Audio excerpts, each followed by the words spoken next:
In discussing the large-scale structure of the cosmos, astronomers sometimes say that space is curved, or that the universe is finite but unbounded.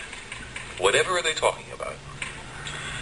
Let's imagine that we are perfectly flat. I mean absolutely flat. And that we live, appropriately enough, in a flatland.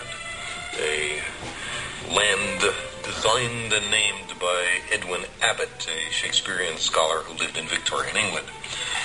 Everybody in flatland is, of course, exceptionally flat.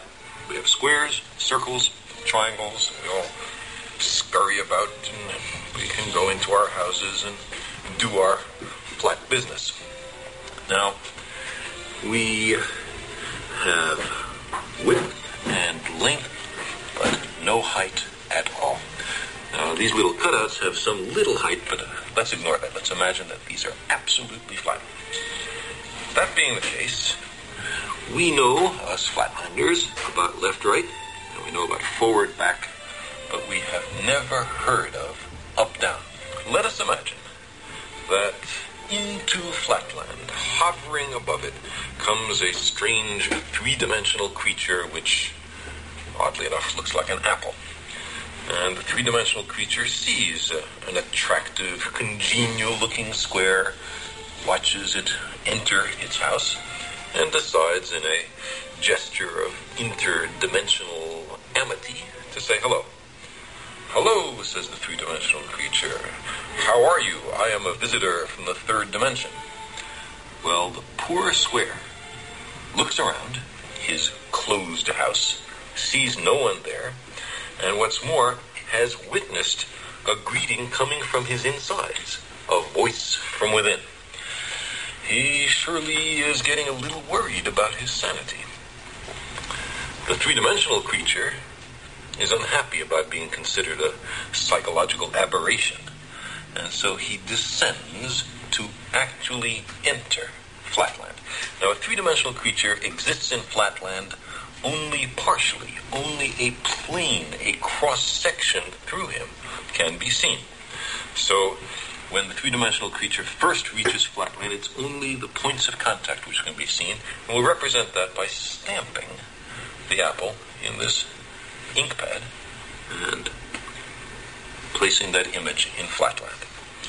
And as the apple were to descend through, slither by flatland, we would progressively see higher and higher slices, which we can represent by the apple. So the square, as time goes on, sees a set of objects mysteriously appear from nowhere and inside a closed room and change their shape dramatically. His only conclusion could be that he's gone bonkers. Well, the apple might be a little annoyed at this conclusion, and so, not such a friendly gesture from dimension to dimension, makes a contact with the square from below and sends our flat creature fluttering and spinning above flatland. At first, the square has no idea what's happening. He's terribly confused. This is utterly outside his experience. But after a while, he comes to realize that he is seeing inside closed rooms in flatland. He is looking inside his fellow flat creatures. He is seeing flatland from a perspective no one has ever seen it before, to his knowledge. Getting into another dimension provides as an incidental benefit a kind of X-ray vision.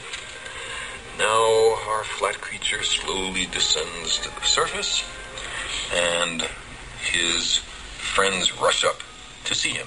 From their point of view, he has mysteriously appeared from nowhere. He hasn't walked from somewhere else. He's come from some other place.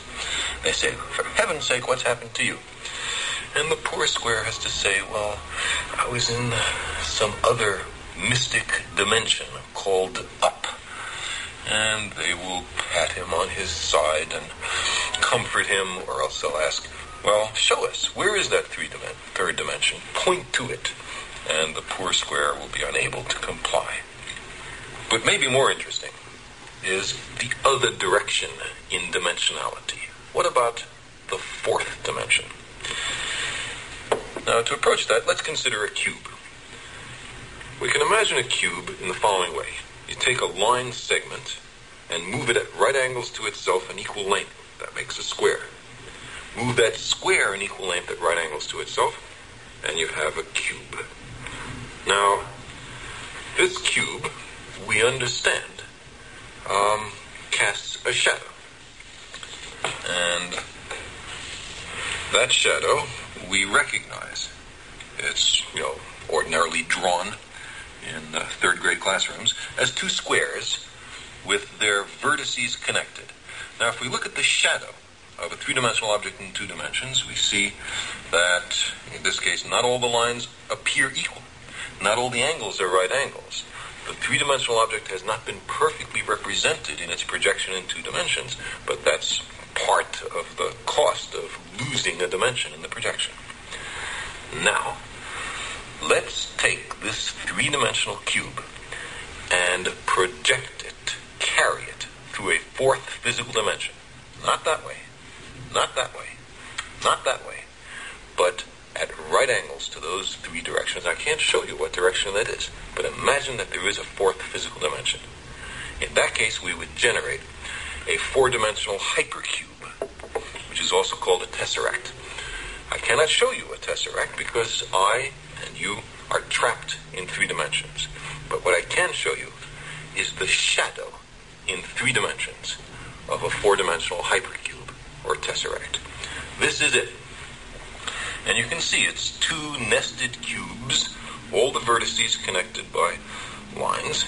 And now the real tesseract in four dimensions would have all the lines of equal length and all the angles right angles. That's not what we see here, but that's the penalty of projection.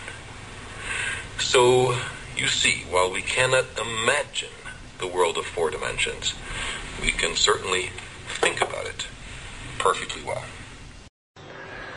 Without doubt, the universe has been expanding since the Big Bang, but it is by no means clear that it will continue to expand forever. If there is less than a certain amount of matter in the universe, then the mutual gravitation of the receding galaxies will be insufficient to stop the expansion, and the universe will run away forever. But if there is more matter than we can see, hidden away in black holes, say, or in hot but invisible gas between the galaxies, then the universe holds together and partakes of a very Indian succession of cycles, expansion followed by contraction, cosmos upon cosmos, universes without end. If we live in such an oscillating universe, then the Big Bang is not the creation of the cosmos, but merely the end of the previous cycle, the destruction of the last incarnation of the cosmos.